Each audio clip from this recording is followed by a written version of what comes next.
Hare Krishna Krishna Krishna Hare Hare, Hare Rama Rama Rama Hare Hare. Namo Vishnu Padaya Krishna Preshthaya Bhutale Srimate Bhakti Vedanta Swami Niti Namine. Namaste Saraswati Deve Gauravani Pracharine Nirvishesha Shunyavadi Pasyadi Sutadine.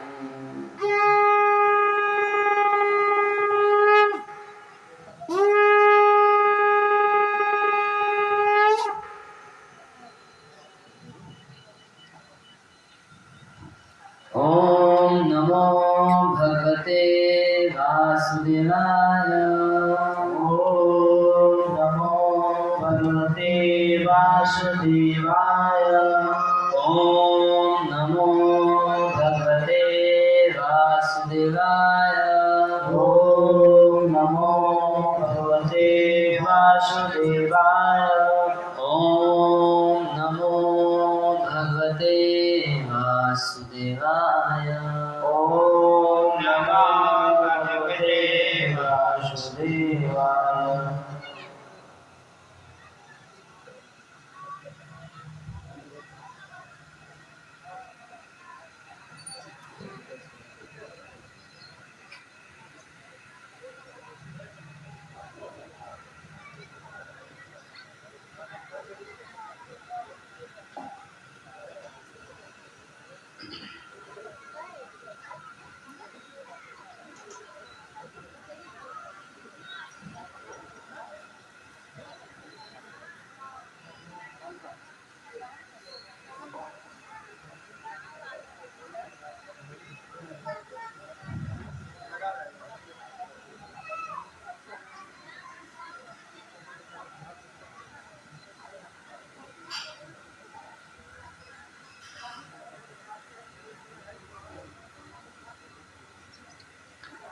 ग्रंथराज Shrimad Bhagavatam स्कंद 8 अध्याय 3 श्लोक संख्या 8 से शुरू करें। न वेद्यते यस्य च जन्म कर्म वा, न विद्यते यस्य जन्म कर्म वा, न नाम रूपे गुणदोष एव वा, नामरूपे गुणदोष एव वा, तथापि लोकाप्यसंभवाय तथापि लोकाप्य संभवाय स्वमायया तान्यनुकालमृच्छति। पृच्छति। तस्मै नमः परेशाय तस्मै नमः परेशाय ब्रह्मणे अनन्तशक्तिने ब्रह्मणे अनन्तशक्तये अरूपाय रूपाय अरूपाय रूपाय नमः आश्चर्यकर्मणे नमः आचार्यकर्मणे नमः आत्मप्रदीपाय नमः आत्मप्रदीपाय साक्षिणे परमात्मने साक्षिणे परमात्मने नमो गिरां विदुराय नमो गिरां विदुराय मनसुचेतसामपि मनश्चेतसामपि सत्त्वेन प्रतिलभ्याय सत्त्वेन प्रतिलभ्याय निष्कर्मेण विपश्यता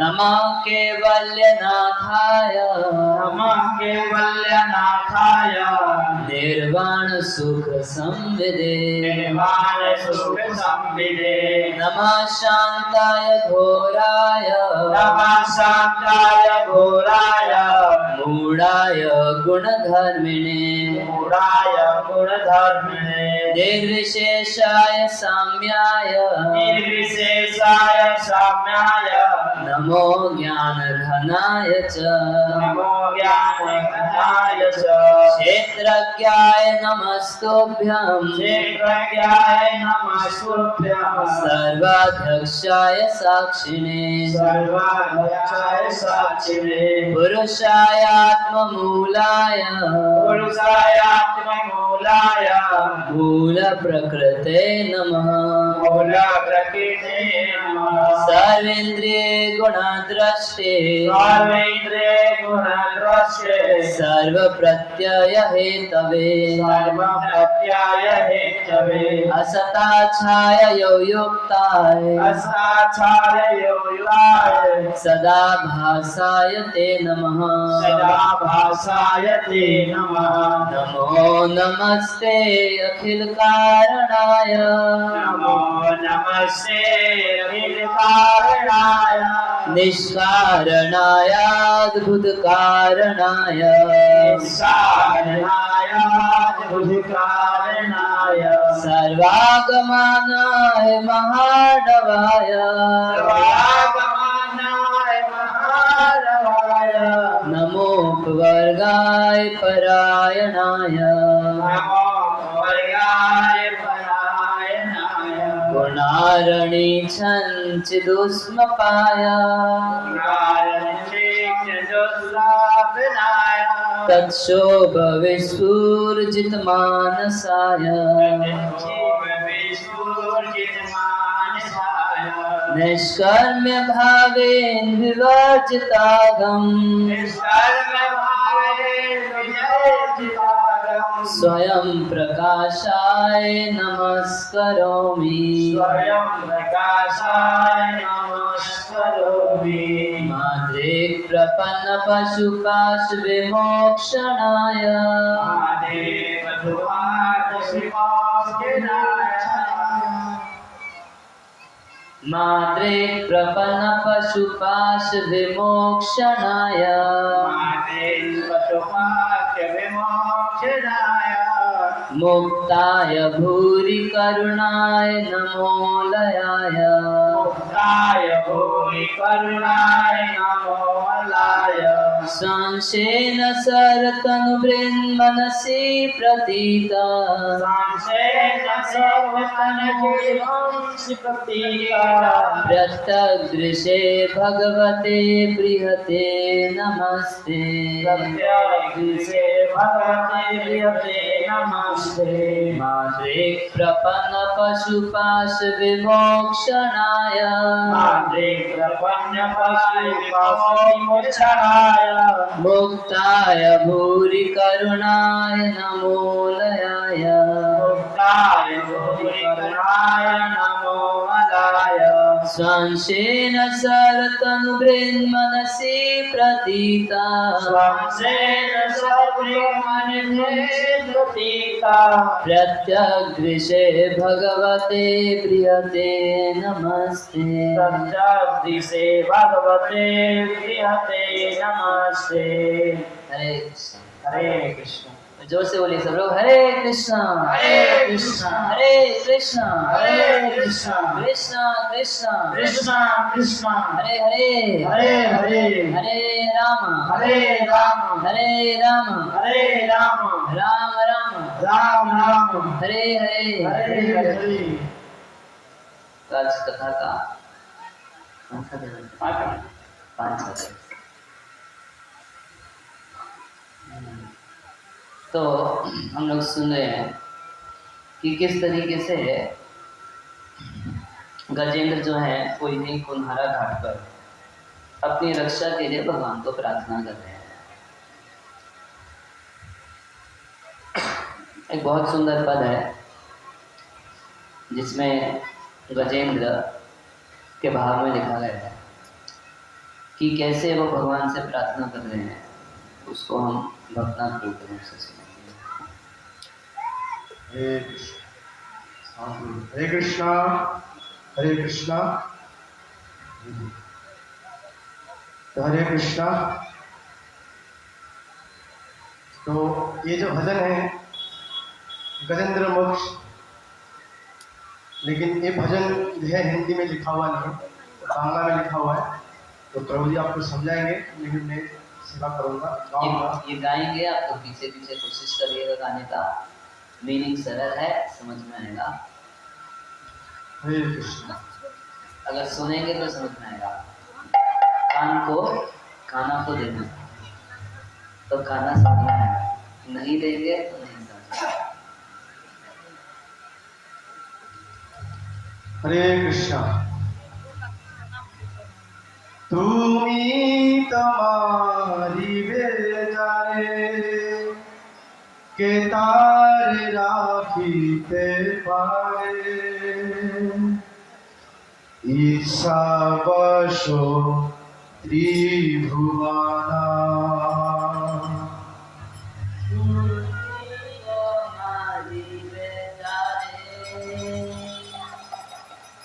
के तारे राखीते पारे ঈর্ষা বশ ত্রিভুবনা তুমি তোমারি বেজারে কে তারে রাখিতে পারে ঈশবশ ত্রিভুবনা তুমি তোমারি বেজারে কে তারে রাখিতে পারে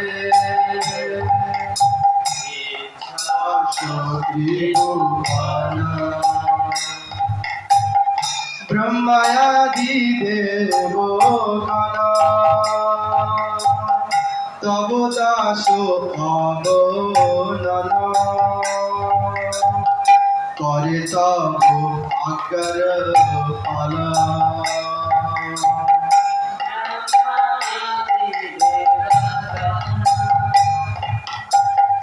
तब दास अवगणना करे तब आकर फला तब इच्छा मते যত গ্রহগান অবতীর্ত শুভাশুভ ফলে করে তব ইচ্ছা মতে যত গ্রহ গ্রহণ কর অবতারিত শুভাশুভ ফল করে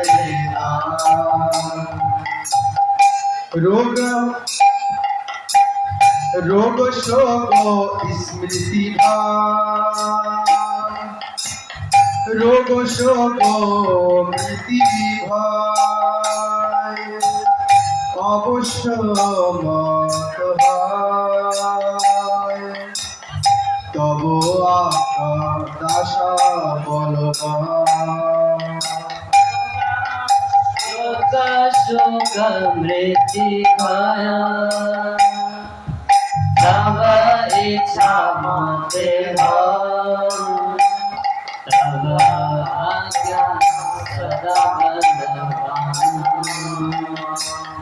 रोग शोक मृति तब इच्छा मते तब आशा सदा बलवान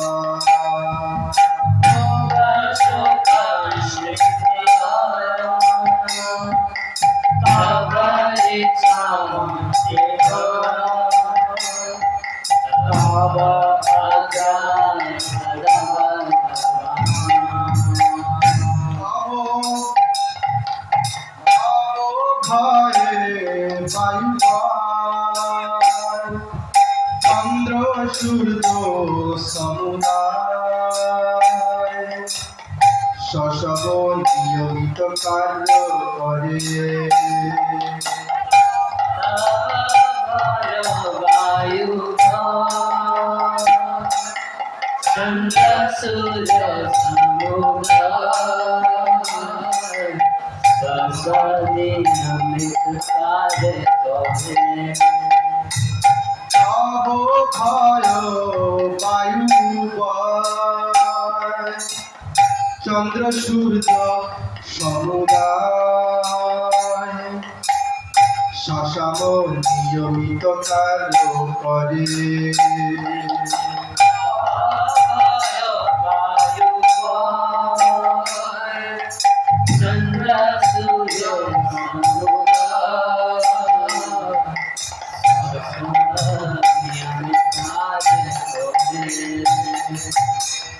তুমি তো পরমেশ্বর পরম ব্রহ্ম পরম তব বাসা ভগত অন্তরে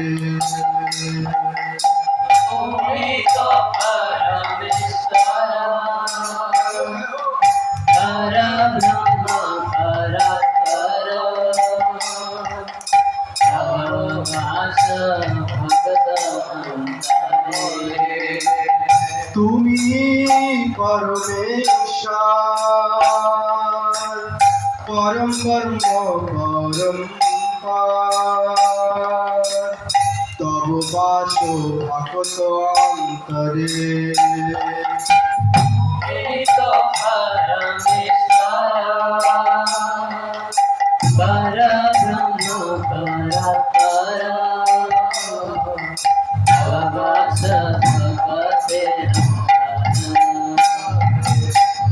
তুমি তো মারিবে তারে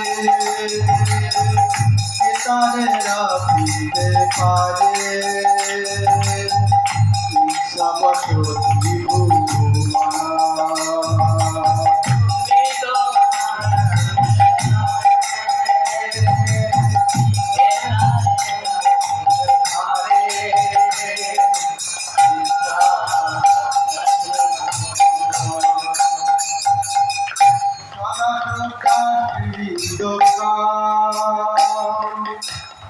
ভগত বৎসল নাম ভগত জনের নিত্য স্বামী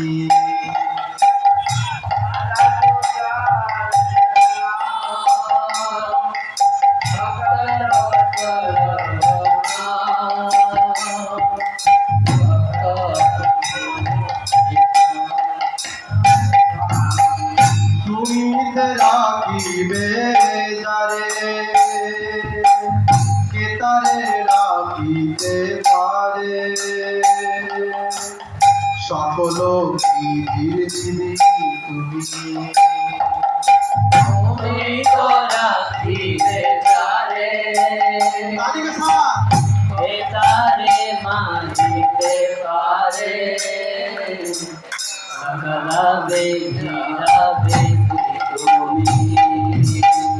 তুমি তোমারিবে তুমি তে রাখিবে তারে কে তারে রাখিতে পারে সকল বিধির বিধি তুমি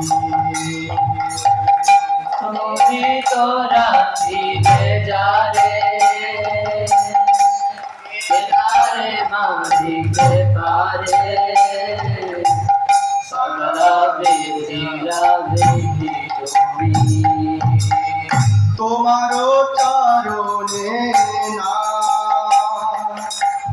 করিয়াছে আপনিপা ভক্তি বিনোদ তব তোমার চরণে করিয়াছে প্রণিপাত ভক্তিরে তোমারও চরণে না করিয়াছে প্রণিপা ভগতি বিনোদ তব তোমার চরণে না করিয়াছে প্রণিপাত ভক্তিরে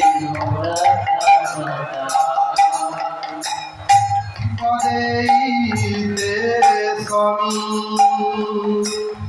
অবশ্য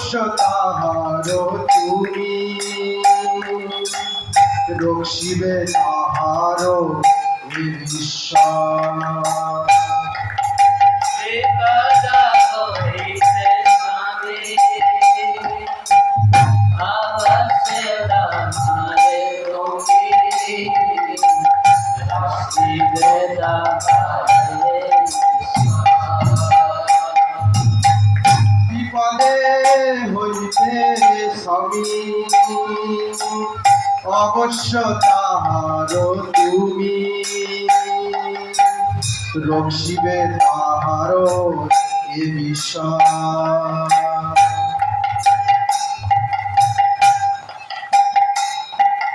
তুমি তো মারিবে ধারে তারে রাখিবে পারে তুমি তো মারিবে তারে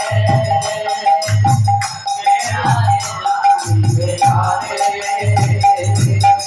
সাবসবতি দুমানা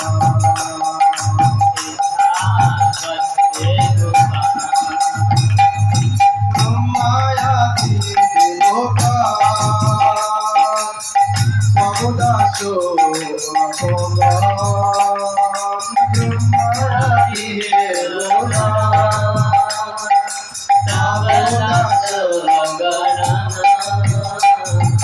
হরে তব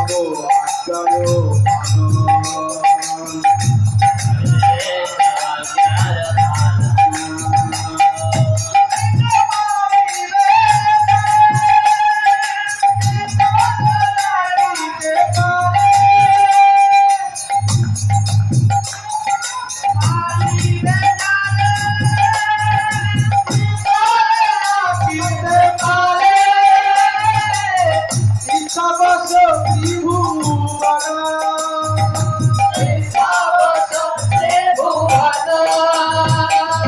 তুমি তো মারিবে তারে তারে রাখিবে পারে তুমি মারিবে তারে তারে রাখিবে পারে সাবসতি ভুবনা সাবসতে ভুবন হরে কৃষ্ণ जोर से बोलिए हरे कृष्णा कृष्णा कृष्णा কৃষ্ণ কৃষ্ণ हरे हरे হরে হরে हरे राम হরে রাম हरे राम হরে রাম राम राम राम राम हरे हरे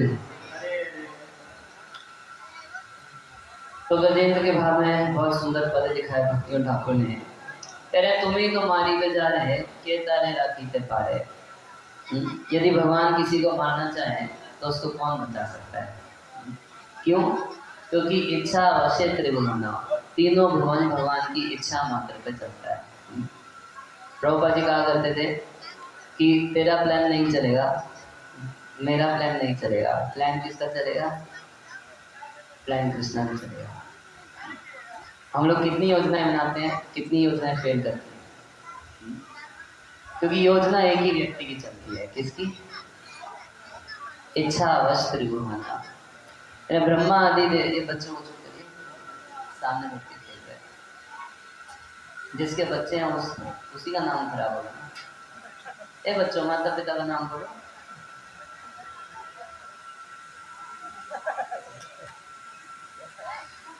कह रहे ब्रह्मा आदि देवगण तव दास अगण ब्रह्मा आदि जितने देवता हैं सब आपके दास हैं संख्या कितनी तो कह रहे अगण है करना कौन कर सकता है कोरे तव आज्ञा पालन सब आपकी आज्ञा के अनुसार काम करते हैं तब इच्छा मध्य जत ग्रह गण अविरत और आपकी इच्छा से जो सारे ग्रह हैं वो सारे चलते हैं शुभाशुभ फल को दान और भगवान की इच्छा से ही कोई ग्रह किसी को अच्छा फल देता है और भगवान की इच्छा से कोई ग्रह किसी को बुरा फल देता है।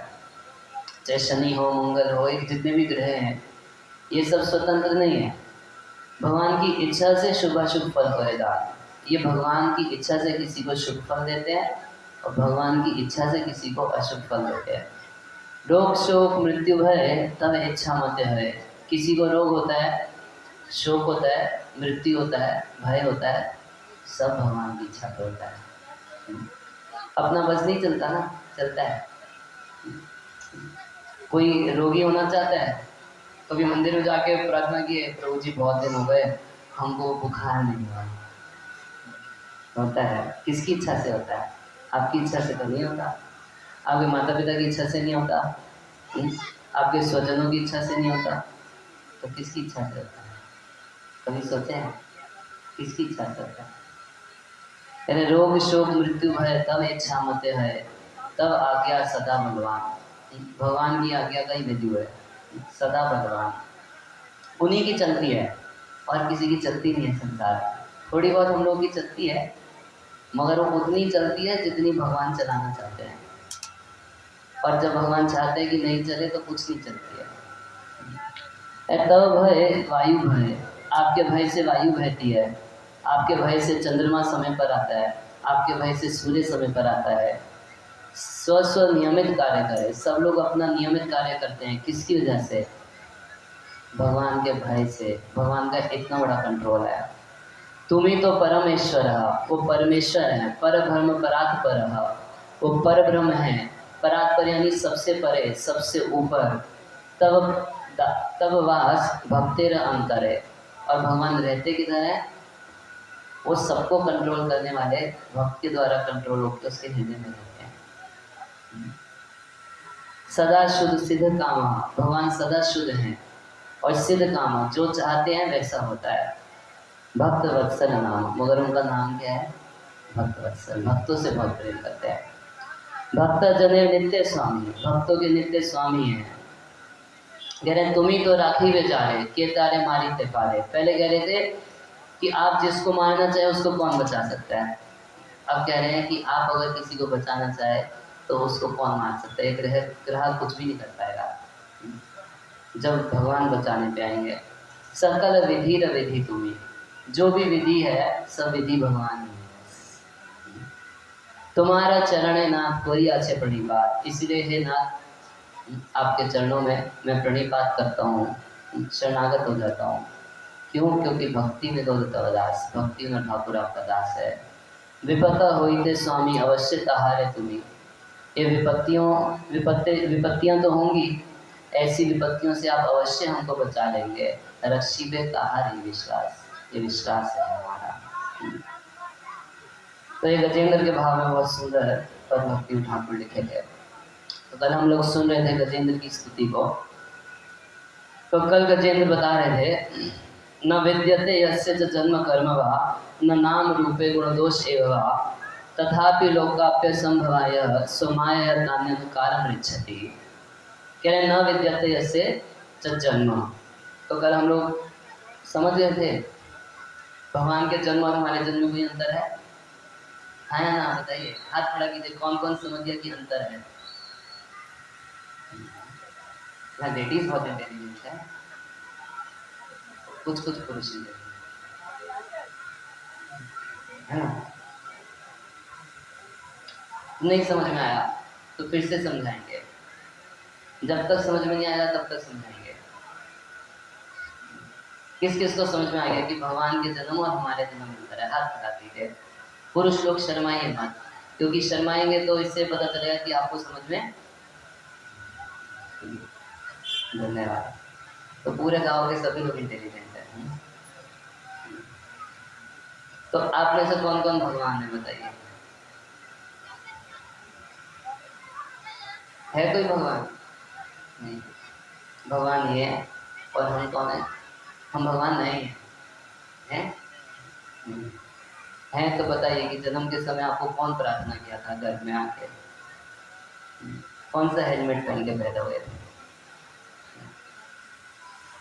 तो गजेंद्र कह रहे हैं कि वो भगवान, देखिए एक बार की बात है, एक व्यक्ति के पास एक मुर्गी थी और मुर्गी सोने का अंडा देती थी, वो खाती भी होगी बेचारी। तो आदमी मन में सोचा कि ये मुर्गी का पीछे का हिस्सा तो बड़ा अच्छा है, सोने का अंडा मिलता है, मगर आगे का हिस्सा बड़ा खराब है, रोज इसको खाने को देना पड़ता है ना।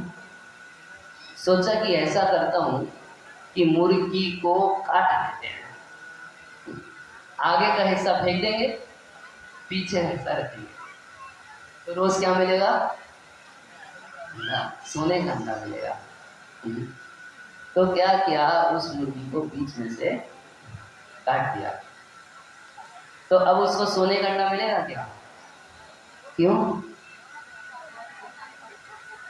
तो आदि शंकराचार्य कहते थे इसको अर्थ कुकुट न्याय है, आदि मुर्गी का न्याय। आदि मुर्गी रख ली, और आदि मुर्गी पे मेहनत पड़ती है ना उसको खिलाने में। तो ऐसे ही शास्त्रों की आदि बात को स्वीकार कर देते हैं लोग, और आदि बात को छोड़ देते हैं। तो उससे क्या होता है कि जैसे इतना सुने भगवान भक्तवत्सल है, भक्ति रक्षा करते हैं, अब भगवान समर्पण मांग रहे हैं, वो आगे का हिस्सा खराब है, पीछे का हिस्सा अच्छा है। तपस्या करने के लिए बोले तो वो आगे का हिस्सा खराब खराब खराब। वो भगवान से सुरक्षा चाहते हैं सब, भगवान से आशीर्वाद, जाइए आशीर्वाद दे दीजिए।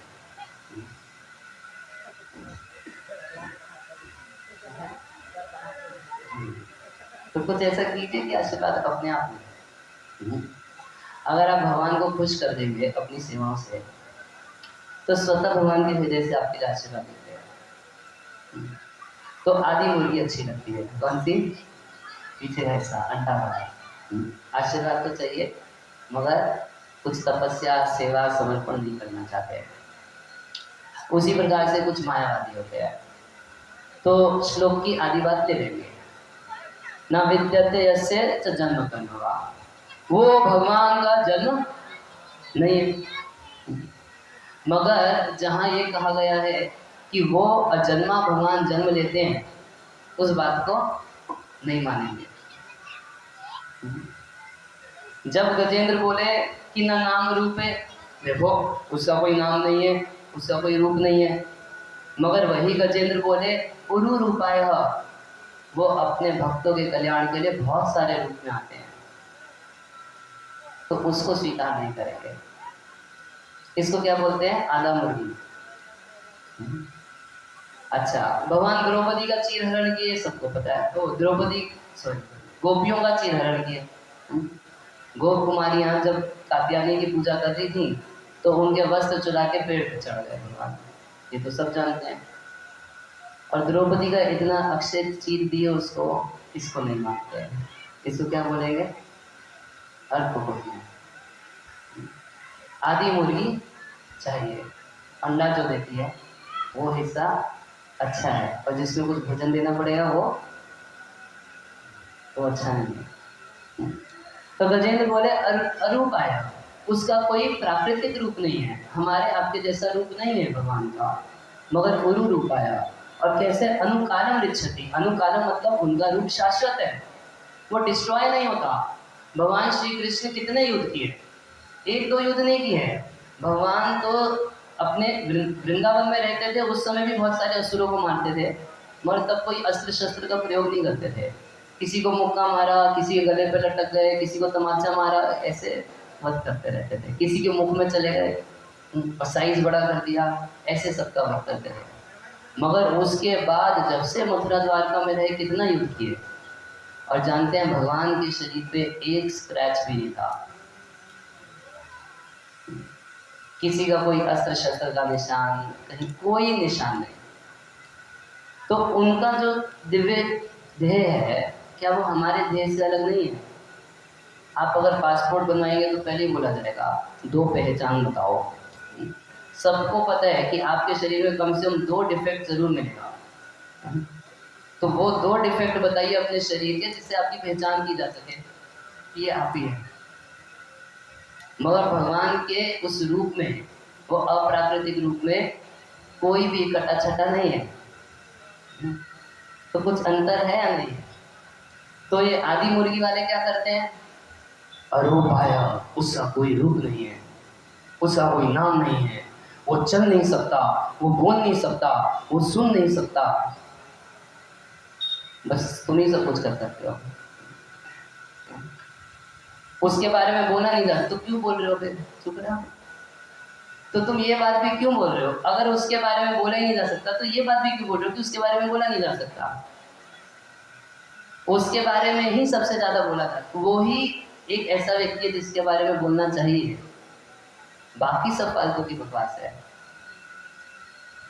और उसके बारे में कितना बोला जा सकता है, तो भक्ति सिद्धांत सरस्वती महाराज कहा करते थे कि हम लोग हर सेकंड एक न्यूज़पेपर छाप सकते हैं। आप कितना अखबार छाप सकते हैं? और आपका अखबार कैसा है? सुबह का अखबार शाम को बासी, शाम का अखबार अगले दिन बासी, है ना? मगर भगवान की कथाएं कैसी हैं? ये नित्य नूतन रहती हैं। आप जितनी बार पढ़ेंगे, जितनी बार सुनेंगे, आपको ऐसा रहेगा कि पहली बार सुन रहे हैं। नित्य नूतन रहती है। और आपके अखबार की खबरें, उनका नाम रखा गया है न्यूज़। न्यूज़ मतलब नया, कुछ नया, मगर हमेशा वही थर्ड क्लास की बात। तो उसमें क्या है, यहाँ पर इस पॉलिटिशियन ने ये कर दिया, उस पॉलिटिशियन ने वो कर दिया, यहाँ पर ये फ्रॉड हो गया, और यहाँ पर ये बलात्कार हो गया, यहाँ पर ये हो गया, वहाँ पर वही सब बातें, वही घिसी पिट्टी बातें उन अखबारों में लिखी जाती हैं। वो लोग सुबह उठते हैं और बेड से उठते ही क्या चाहिए? चाय और कपड़ा। उसका नाम रखें न्यूज़, मगर है क्या? एकदम थर्ड क्लास की बासी बातें हैं। न्यूज़ नहीं है वो। सुबह की न्यूज़ शाम को बासी और शाम की न्यूज़ सुबह बासी, तो फिर न्यूज़ है या बासी है? बासी है। तो शास्त्र की आधी बात मानने पे आपको लगेगा कि भगवान का कोई रूप नहीं है, मगर गजेंद्र कह रहे हैं पूर्ण रूप आया। फिर गजेंद्र बोले ना विद्यते यस्य जन्म कर्म, जिनका कोई कर्म नहीं है। मगर उससे पहले गजेंद्र कुछ बोले, दुरत्या अनुक्रमण सम्मावतु, उनके जो कर्म है वो समझने में बहुत मुश्किल है। इसका मतलब कर्म है या नहीं है? कर्म है, मगर हम लोगों के जैसे कर्म नहीं है। उनके कर्म हमारे कर्मों में कुछ अंतर है। वो भगवान चोरी करते हैं तो वो चोरी भी दिव्य है। वो भगवान रासलीला करते हैं तो रासलीला भी दिव्य है। कल समझे थे ना इस बात को? हम करें तो भगवान कृष्ण करे तो रासलीला, और हम लोग करेंगे तब जेल जाना पड़ेगा। रासलीला चलेगी नहीं आपकी जाना। बहुत सारे ऐसे लोग हुए, साधु महात्मा भी हुए, क्या तथाकथित साधु महात्मा, जो रासलीला किए कृष्ण की नकल करके। क्योंकि समाज के सरल लोग सोचते हैं कि साधु भगवान है, तो वो सोचते हैं कि हाँ हम भगवान हो गए। तो क्या क्या करता है भगवान? भगवान चोरी करता है तो चोरी करना चालू करो। अच्छा, और क्या करता है भगवान? भगवान रासलीला करता है तो रासलीला भी चालू करो। फिर ठीक है, भगवान जेल में पैदा हुआ था, जेल में, वो जेल में पैदा होके भी मुक्त है ना? और आप अभी तक जेल का ताला नहीं खोल पाए। भगवान कैसे भगवान है? कम से कम इतनी शक्ति तो आपके पास होती ना कि आप अपने जेल का ताला खुद खोल लेते। कुछ छड़ी घुमा के, कुछ मंत्र फूक के। ये छोटा सा आजकल कितना सस्ता ताला लगाते हैं जेल में, आप देखें? आप लोग जेल नहीं गए ना कभी?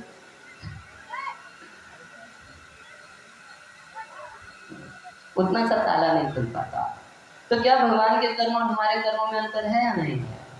एक बार की बात है कि जो जरासंध था, जरासंध बार बार 23 अक्षुणी सेना लेके मथुरा के ऊपर चढ़ाई करता था।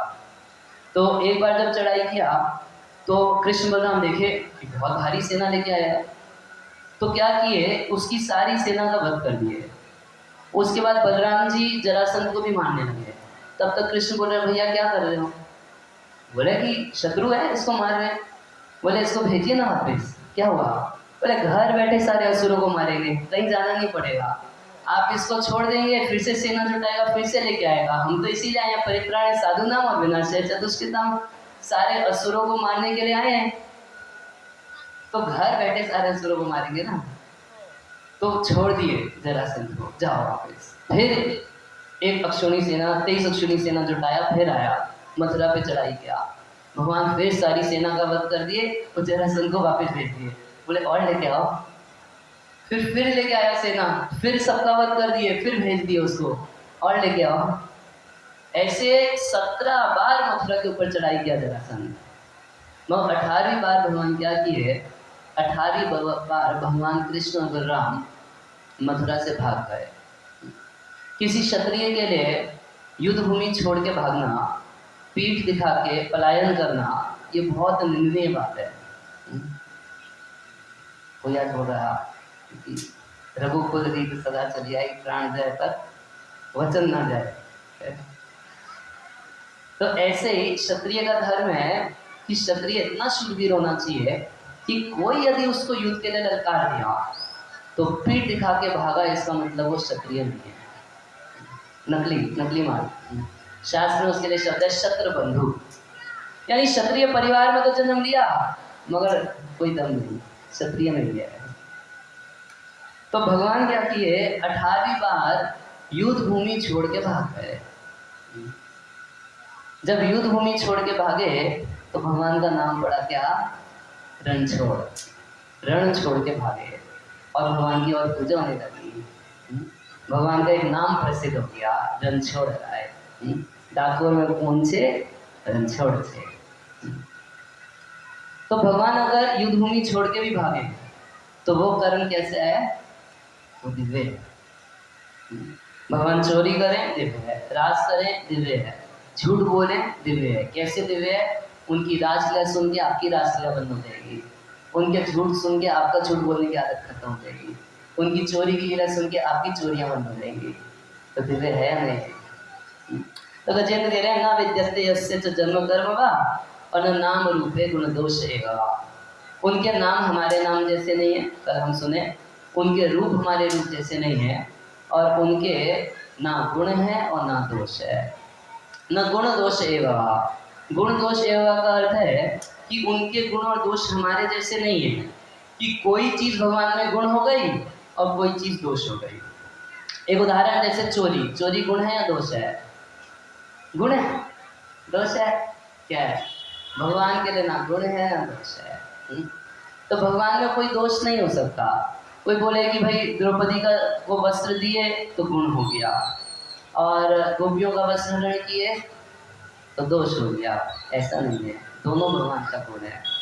अच्छा, भक्त वत्सल है भगवान, भक्तों से बहुत प्रेम करते हैं, ये गुण है या दोष है, दोष, गुण। कौन कौन बोलता है कि ये गुण है,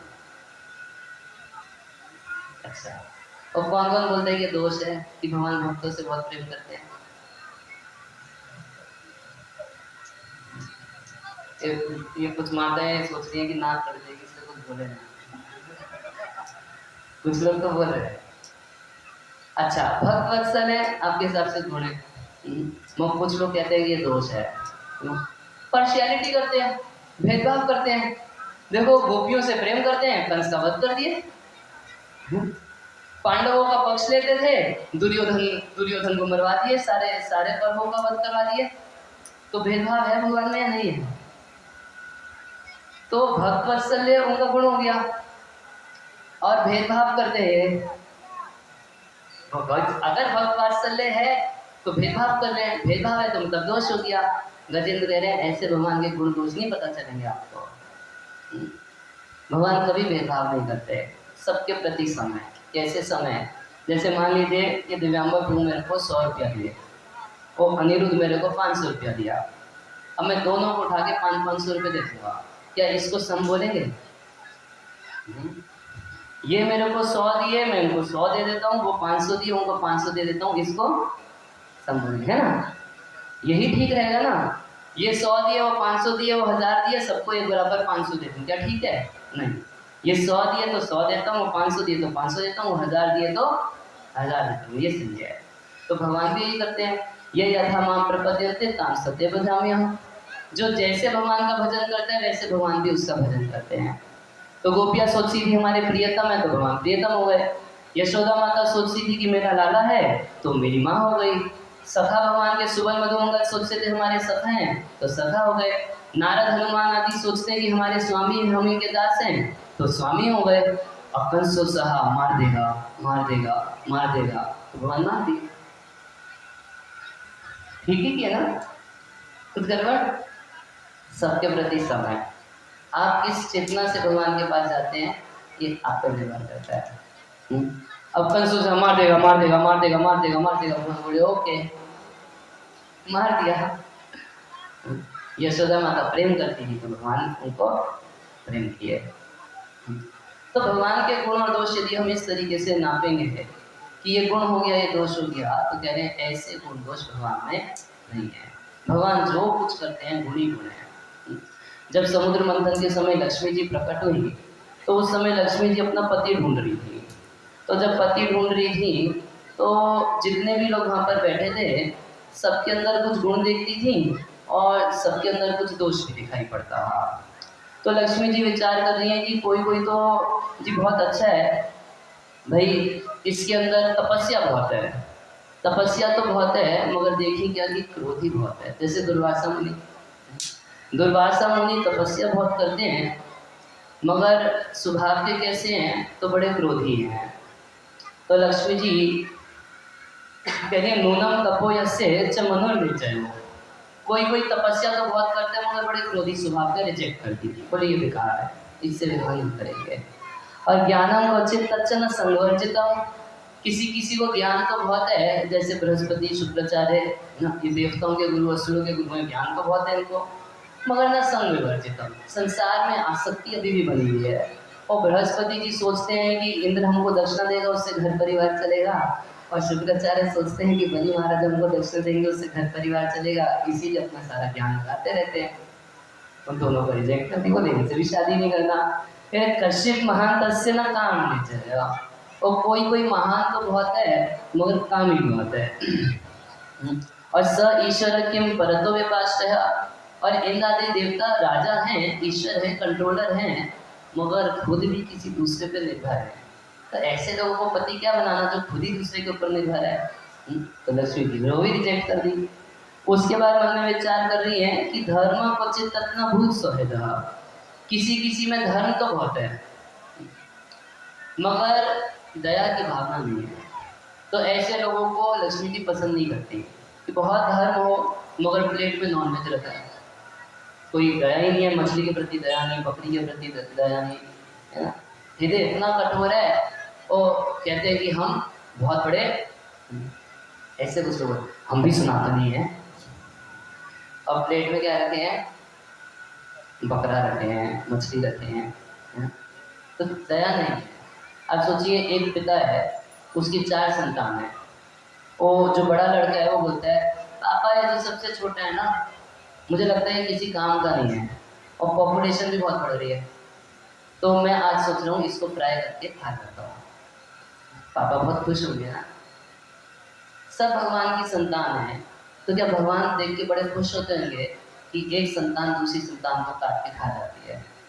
और क्या बोल के, अरे अगर नहीं खाएंगे तो मुर्गे इतने बढ़ जाएंगे, इंसान कहाँ रहेगा। इस गांव में कीड़े बहुत है, पॉपुलेशन बढ़ गई है। क्या हुआ, थोड़ा कम कीजिए ना, दिख नहीं रहा कीड़ा, काला काला कीड़ा, हाँ कीड़ा फ्राई, क्या हुआ। ये सब फालतू बातें हैं, कोई सर बिना सर पैर की बातें हैं। तो लक्ष्मी जी ऐसे लोगों को पसंद नहीं करती।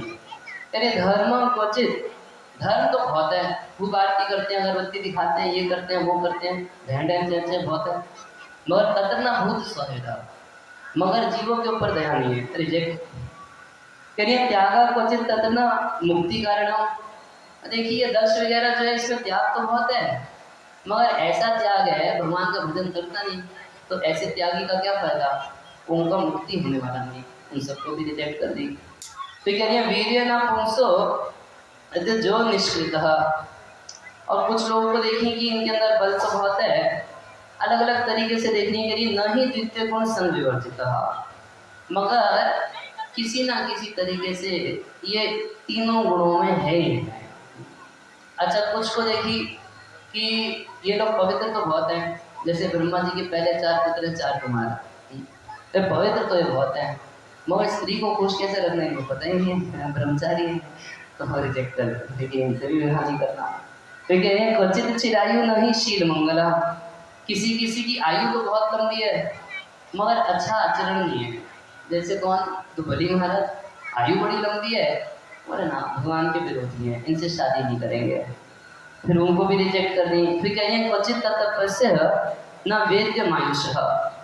अच्छा किसी किसी का व्यवहार तो बड़ा अच्छा है मगर आयु का कुछ पता नहीं। जैसे हिरण्यकशिपु, एक सेकंड में भगवान नरसिंह देव आए, उसका छाती फाड़े और हरिबोल कर दिए, आयु का कुछ ठिकाना नहीं, उससे भी शादी नहीं की। कह रहे तत्र भयं कुत्र च सोप्य मंगल। कह रहे कुछ कुछ ऐसे भी लोग हैं जो हर तरीके से सही है मगर वेशभूषा बढ़िया मंगल है। तो जैसे कौन शिव जी रात में बैठे रहते हैं, तो लक्ष्मी नारायण इनसे भी शादी नहीं करेंगे, है ना? इनसे शादी कर लूंगी बड़ा डर लगेगा। मुंडमाला धारण करते हैं, नाक गले में रखे हैं, और तब लास्ट में नजर रही भगवान विष्णु के प्रति, तो कह रही हैं कि सुमंगल कश्य न कांक्षते ही मां। ये हर तरीके से मंगलमय है, इनमें कुछ अमंगल नहीं है। मंगल भवन अमंगलहारी। तो कह रही है मगर ये मेरी चाहत ही नहीं है इनको। तो एक गुण है भगवान में, क्या हर तरीके से मंगलमय है मगर उनके अंदर स्त्रियां नहीं है लक्ष्मी जी की।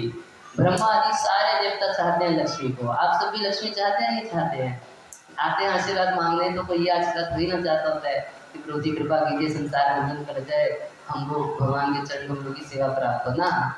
ज्यादातर लोग प्रभु जी आशीर्वाद दे दीजिए, एग्जाम अच्छा हो जाए, और प्रभु जी आशीर्वाद दे दीजिए, घर में खूब धन संपत्ति आ रहे, है ना? तो सब लक्ष्मी को चाहते हैं। दिवाली पे कितना नियम पूर्वक लक्ष्मी गणेश की पूजा करते हैं। सारा संसार जिन लक्ष्मी को चाहता है, भगवान उन लक्ष्मी को चाहते ही नहीं है। लक्ष्मी जी देखी तो सब में गुण देखी, भगवान में भी ये गुण देखी क्या, कि हर तरीके से मंगलमय है मगर एक दोष है क्या, अरे मेरे को चाहते ही नहीं। मगर फिर लक्ष्मी जी उन्हीं भगवान को वर्ण की। क्यों? वो भगवान का दोष नहीं है, ये भगवान का सबसे बड़ा गुण है कि उनके अंदर उस लक्ष्मी की भी कोई स्पृहा नहीं है। जिसके लिए सब लोग मरते हैं, उस लक्ष्मी के प्रति भगवान की कोई चाहत नहीं है। तो भगवान के अंदर ऐसे ना गुण हैं ना दोष हैं, मगर उनके अंदर गुण हैं, और आप लोग की दृष्टि से उनके अंदर कुछ दोष भी हैं, मगर वो सारे के सारे दोष भी उनके गुण हैं। यानी तथापि लोकप्य संभवाय स्वमाया तान्यनुकालम रिच्छति। भगवान अनुकालम रिच्छति, उनको स्वीकार करते हैं। कह रहे तस्मै नमः परेशाय। ऐसे परम ईश्वर ब्रह्मा शिवादि के भी ईश्वर भगवान को हम नमस्कार करते हैं, जो ब्रह्मणे अनंत शक्ति, जो ब्रह्म की प्रतिष्ठा जिस भगवान से है, उन भगवान को हम शरणागत होते हैं। आप लोग कई बार सुने होंगे, कुछ लोग प्रवचन करते हैं या टीवी में इधर उधर देखे होंगे, आजकल ध्यान बहुत चलता है ना, आप लोग ध्यान कीजिए। अच्छा कहाँ ध्यान करें? आँख बंद कर लीजिए। नहीं, आँख बंद करके तो हमें अपना घर का कुत्ता दिखाई पड़ता नहीं। अरे आँख बंद कीजिए। तो आपको एक सच्ची घटना बताता हूँ।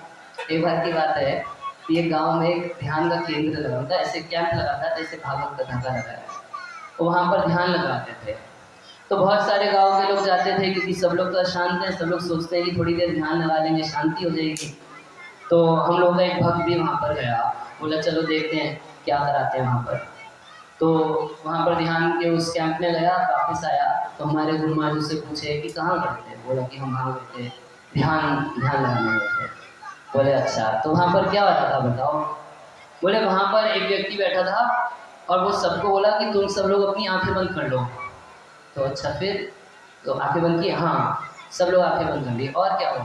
बोला महाराज जी ने अपने सच तो कभी कभी आँख बंद की मैं आँख खोल के देखता था, मैं क्या देखता था कि मेरे जैसे 10-15 लोग भी आँख खोल के देख रहे थे, मेरे को देखे आँख बंद कर देते।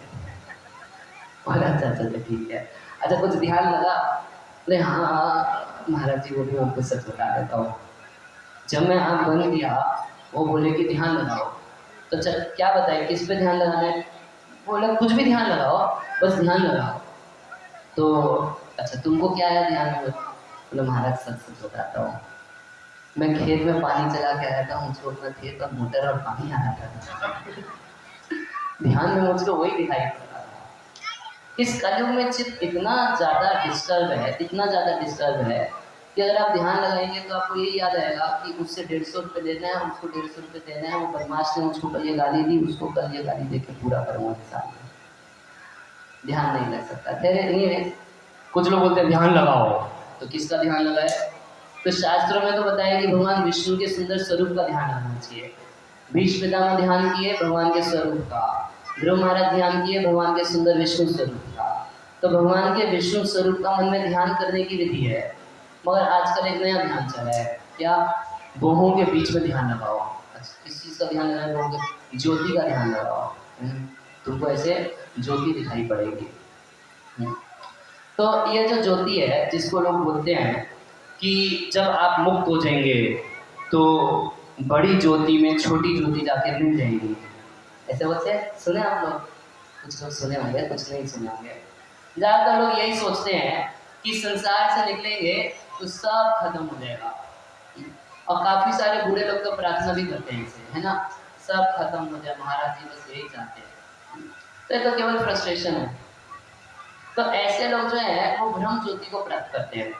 ब्रह्म ज्योति क्या है? भगवान श्री कृष्ण के शरीर से दिव्य तेज निकलता है, वो तेज ही ब्रह्म ज्योति कहलाता है। अब कभी कोई भगवान का फोटो देखेंगे तो उनके आसपास ऐसे एक चक्र जैसा प्रकाश बनाया जाता है। क्यों? भगवान का जो देह है वो प्रकाश में है, उस देह से प्रकाश निकलता है।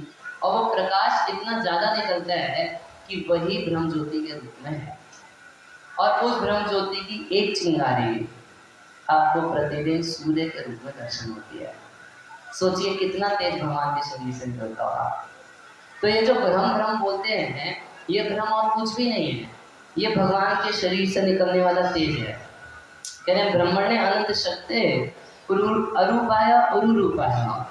और भगवान बहुत सारे रूप धारण करते हैं, नरसिंह, वराह, वामन, परशुराम, राम, कृष्ण, बुद्ध, कल्कि आएंगे अभी, कल्कि।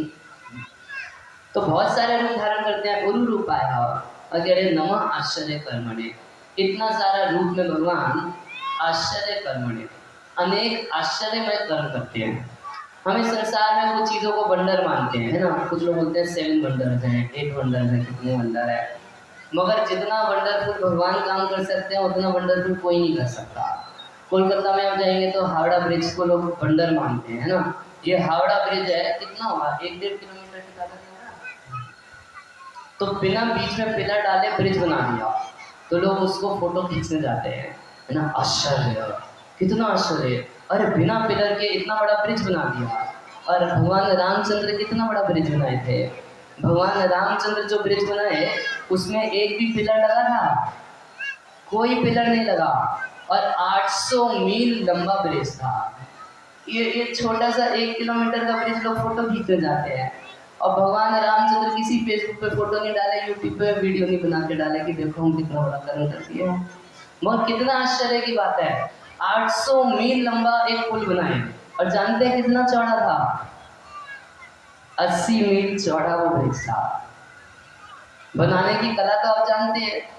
भगवान की सेना के वानर लोग केवल राम नाम पत्थर के ऊपर लिखते थे, और भारी भारी पहाड़ और पत्थर उस समुद्र के ऊपर तैर जाते थे। वो सारे के सारे पत्थर एक दूसरे से चिपक के रहते थे, और इतना बढ़िया पुल बन गया जो 80 मील तो चौड़ा था और 800 मील लंबा।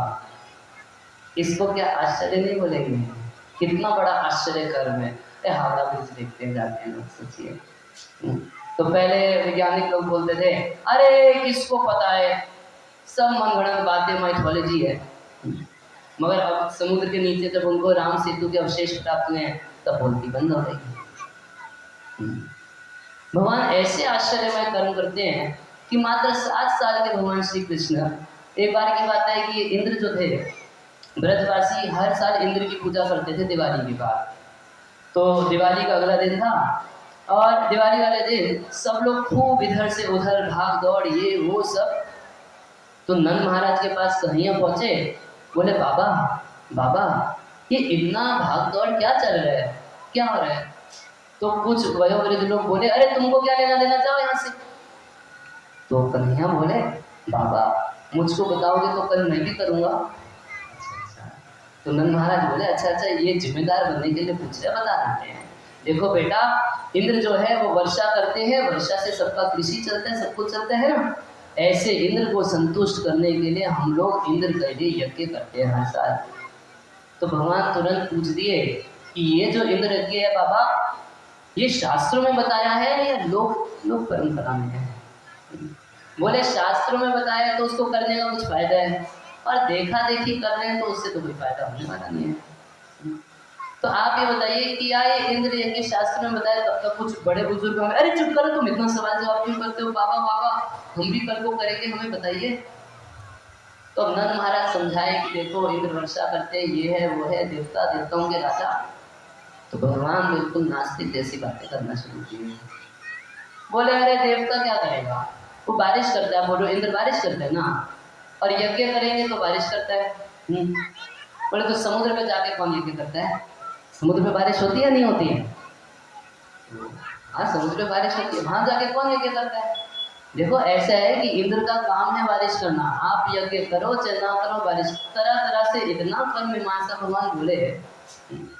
नंद महाराज कुछ स्वीकार नहीं किए। भगवान क्या बोले कि देखिए इंद्र की पूजा के लिए जो कुछ सामान इकट्ठा किए हैं सब छोड़ दीजिए, उस सबके साथ आप गोवर्धन की पूजा कीजिए।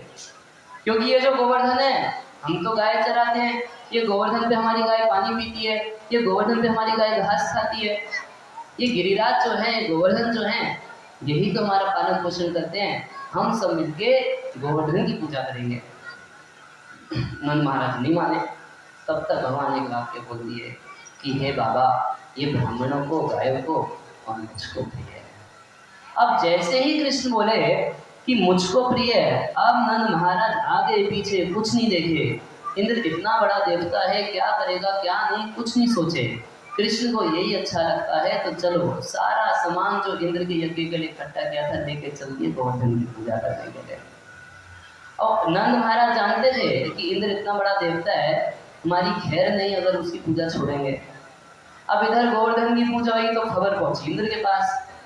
इंद्र को बड़ा गुस्सा आया, पूजा लेते लेते आदत पड़ गई थी पूजा लेने की, तो बड़ा उसको क्रोध आया कि अच्छा वो छोटे से 7 साल के बातूनी बालक की बातों में आके ये ब्रजवासी मेरी पूजा नहीं करेंगे।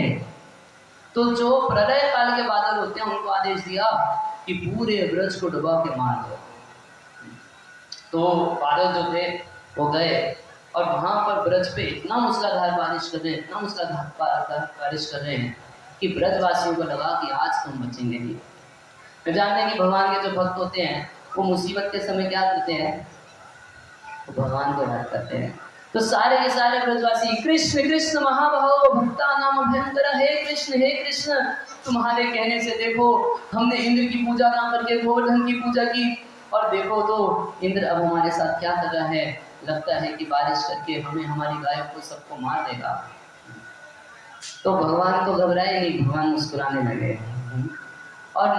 लगे और थोड़ा सा गोवर्धन के दूर तक गए और वहां जाके अपने बाएं हाथ की छोटी उंगली के ऊपर उस पहाड़ को उखाड़ के टांग दिए।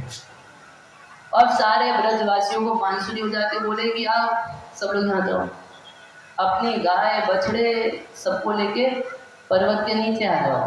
अब देखिए बाहर तो एक रिस्क था कि बारिश हो रही है, शायद बारिश बंद हो जाए, शायद मरे शायद ना भी मरे, मगर अंदर कितना बड़ा रिस्क है।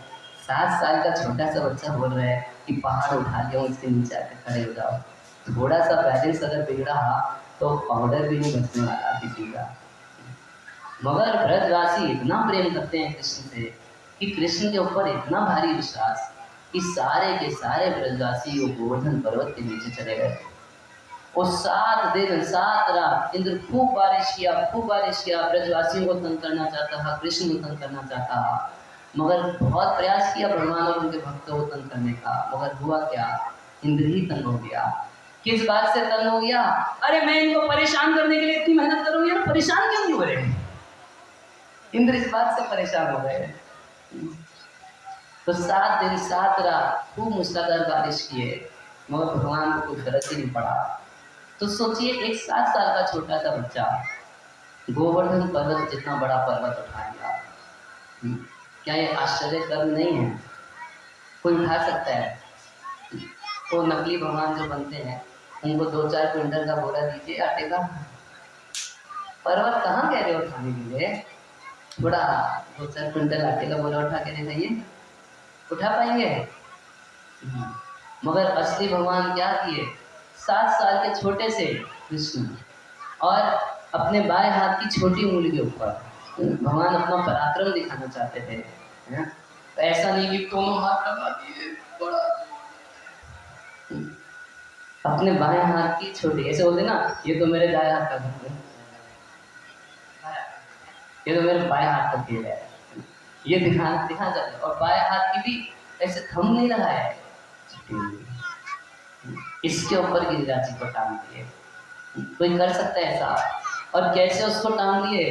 तो सुखदेव गोस्वामी कह रहे हैं जैसे कोई छोटा बच्चा बरसाती छत्ते को उठा और फाड़ के टांग लेता है।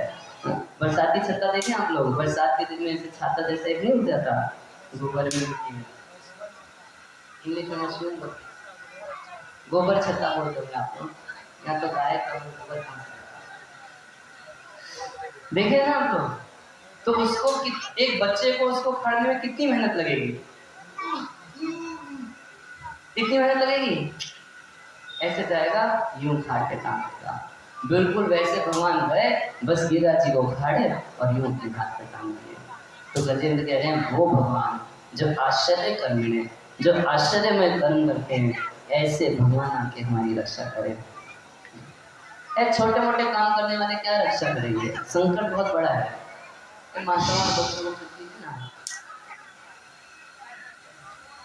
ए हरी माता जी, ए हरी वाली माता जी को माइक दे दीजिए। हरे कृष्णा। तो शांति बनाइए माताओं, पिताओं, भाई बहनों। हरे कृष्णा। सभी बोले हरे कृष्णा, हरे कृष्णा, कृष्णा कृष्णा हरे हरे, हरे राम, राम राम हरे हरे। तो शांति बनाए रखिए। हरे कृष्णा। तो अनेक ऐसे आश्चर्यपूर्ण कर्म करते हैं भगवान, एक दो नहीं, जितने कर्म करते हैं सब आश्चर्यमय कर्म करते हैं। मात्र 6 दिन के थे तो पूतना नाम की राक्षसी का वध किया।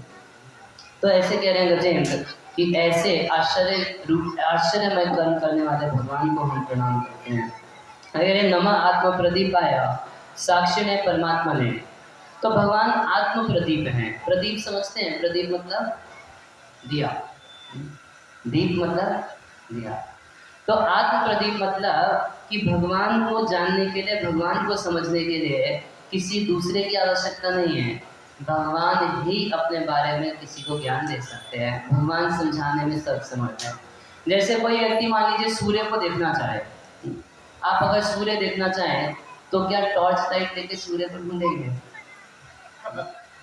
क्या आपकी टॉर्च से आप सूर्य को ढूंढ सकते हैं? नहीं ढूंढ सकते ना। वो सूर्य जब चाहे अपनी इच्छा से जिस समय सुबह में प्रकट होंगे तब आप आराम से सूर्य को देख लेंगे।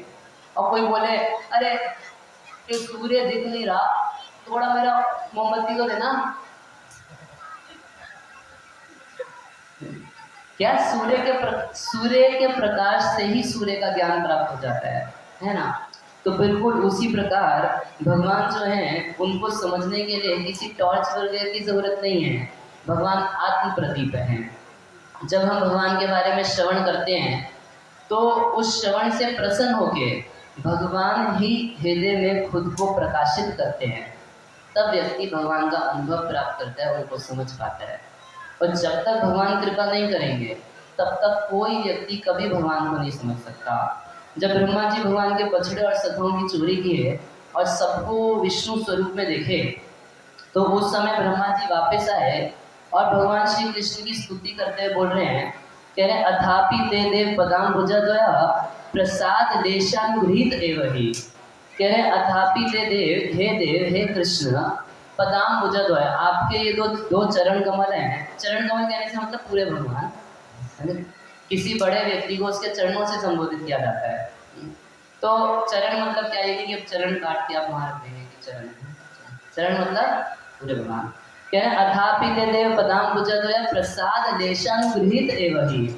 कह रहे हैं जब तक आपकी प्रसाद लेशः, जब तक आपकी थोड़ी भी कृपा किसी को प्राप्त नहीं होती तो जाना कि तत्त्वं भगवन् महिमनो, तब तक हे भगवान आपकी महिमा को कोई व्यक्ति नहीं जान सकता। बोले कोई एक आध रेयर व्यक्ति ऐसा होगा जो बिना मेरी कृपा के मेरे को समझ सके, तो कह रहे ना चान्यम एको अपि, ऐसा एक व्यक्ति भी नहीं है जो भगवान की कृपा के बिना भगवान को समझ सके।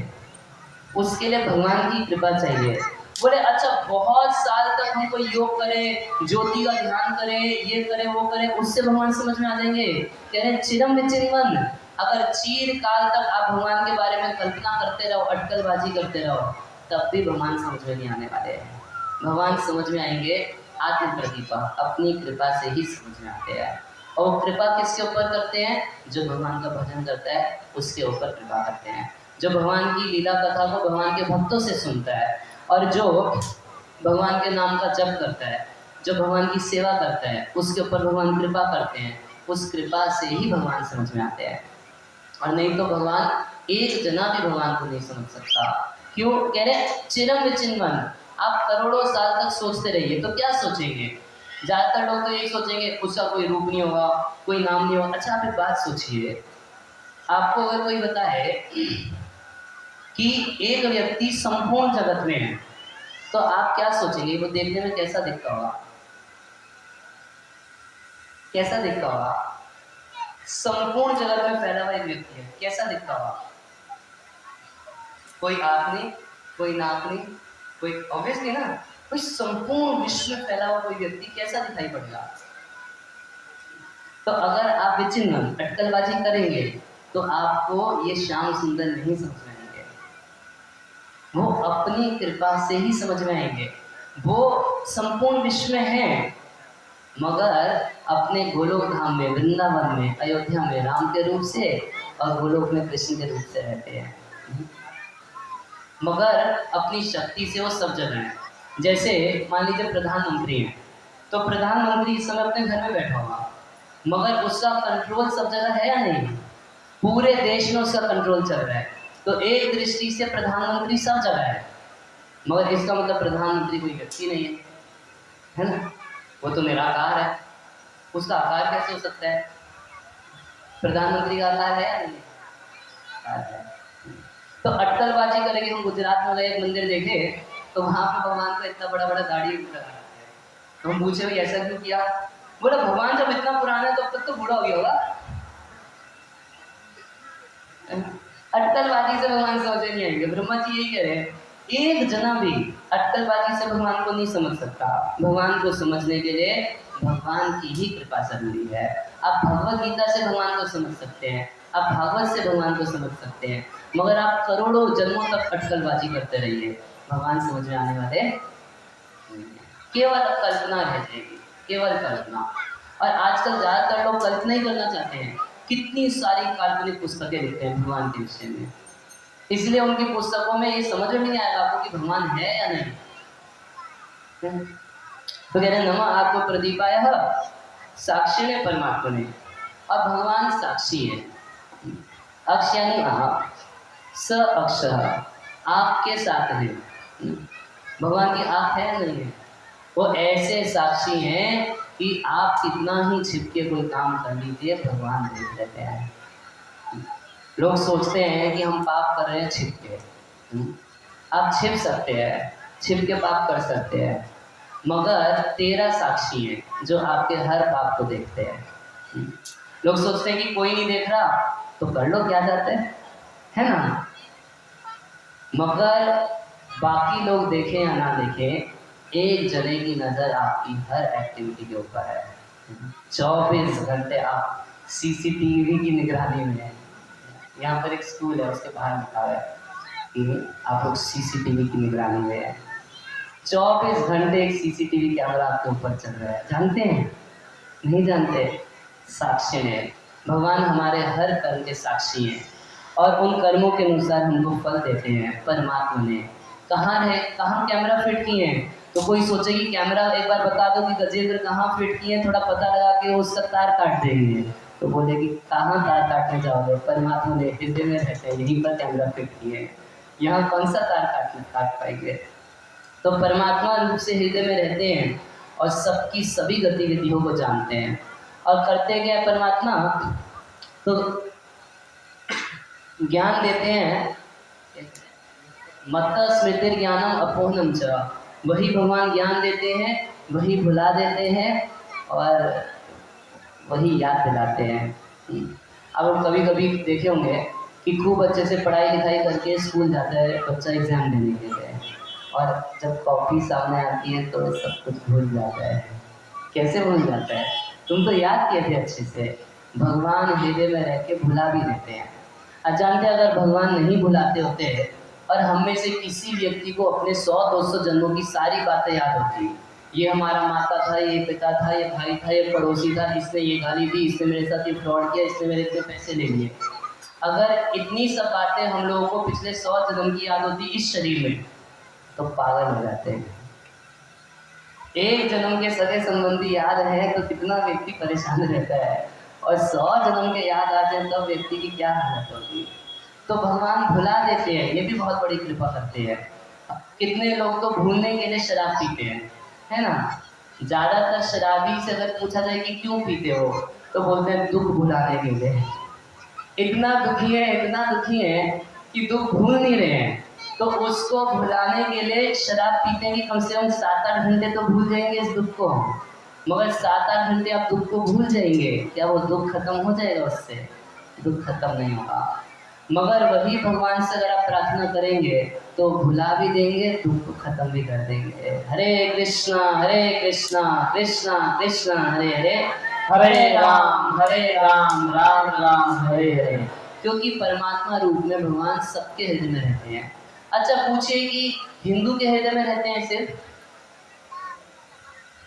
मुसलमान के हृदय में नहीं रहते, क्रिश्चियन के हृदय में नहीं रहते, ओ क्या बताते हैं, सिख के मन में हृदय में नहीं रहते। अच्छा केवल भारत के हृदय में, भारतीयों के हृदय में रहते हैं, अमेरिका के लोग के हृदय में खाली है, खाली है। कुछ लोग तो बोलते हैं उन लोगों के पास हृदय का है, हृदय तो सबके पास है। तो वो परमात्मा सबके हृदय में रहते हैं। कह रहे नमो गिराम विदुराया मनश्चेत सामति, और भगवान कैसे हैं? कह रहे नमो गिराम विदुराया, वाणी से भगवान बहुत दूर रहते हैं। अगर आप मन गणन प्रवचन करेंगे, मन गणन भगवान का वर्णन करेंगे, तो आप जिस स्पीड से भगवान के पास जाने की कोशिश करेंगे उससे करोड़ों गुना ज्यादा स्पीड से भगवान आपसे दूर चले जाएंगे।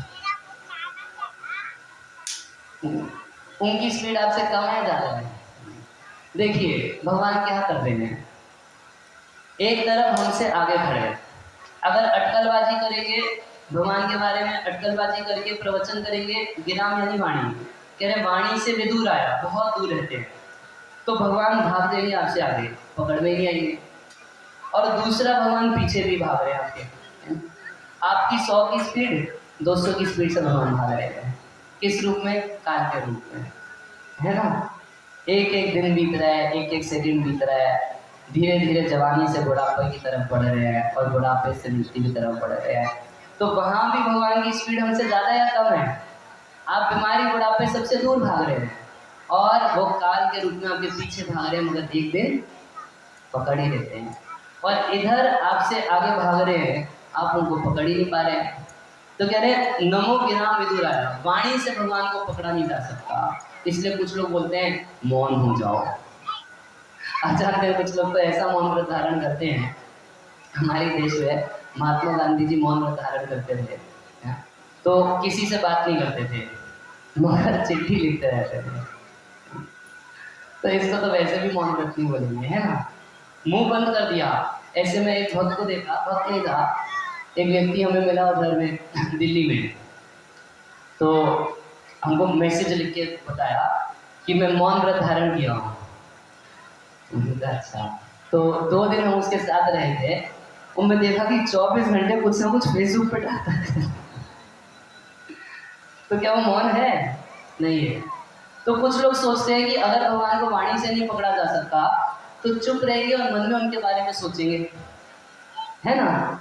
तब गजेंद्र है मनश्चेत सामपि, वो आपके इस मन के द्वारा भी पकड़ में आने वाले नहीं है। तो मौन नहीं रहना, आपको मुंह सीना नहीं है, चुप रहेंगे उससे भगवान पकड़ में नहीं आएंगे।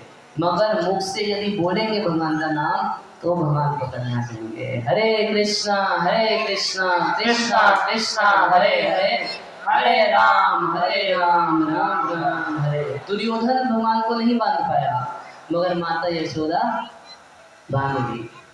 तो चपड़ चपड़ खराब नहीं है। इस संसार में किसी को आप थोड़ा खाली छोड़ दीजिए तो चपड़ चपड़ चालू कर देते हैं, है ना, कुछ ना कुछ बोलना चालू कर देंगे। तो हम लोग ये नहीं कहते कि आप चपड़ चपड़ बंद कीजिए, बल्कि भगवान तो कहते हैं और चपड़ चपड़ कीजिए। यदि संभव हो तो कम से कम दिन में 2 घंटे चपड़ चपड़ कर लो, कम से कम 16 माला का जप कर लो।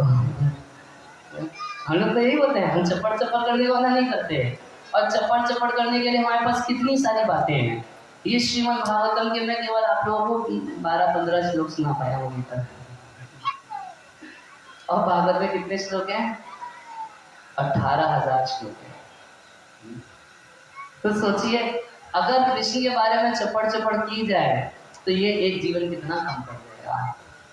मगर इस संसार के लोगों की स्थिति है कि यदि अगर मैं किसी को यहाँ माइक पकड़ा दूं कि थोड़ा भगवान के बारे में बोलिए तो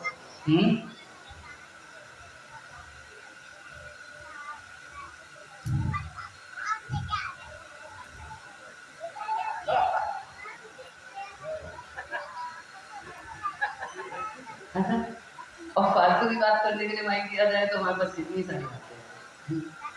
तो भगवान को पकड़ा जा सकता है। देखिए गजेंद्र एक श्लोक में कह रहे हैं कि भगवान दूर है, भगवान को प्राप्त करना बड़ा मुश्किल है। और अगले श्लोक में बोलते हैं कि भगवान को प्राप्त करना बहुत आसान है।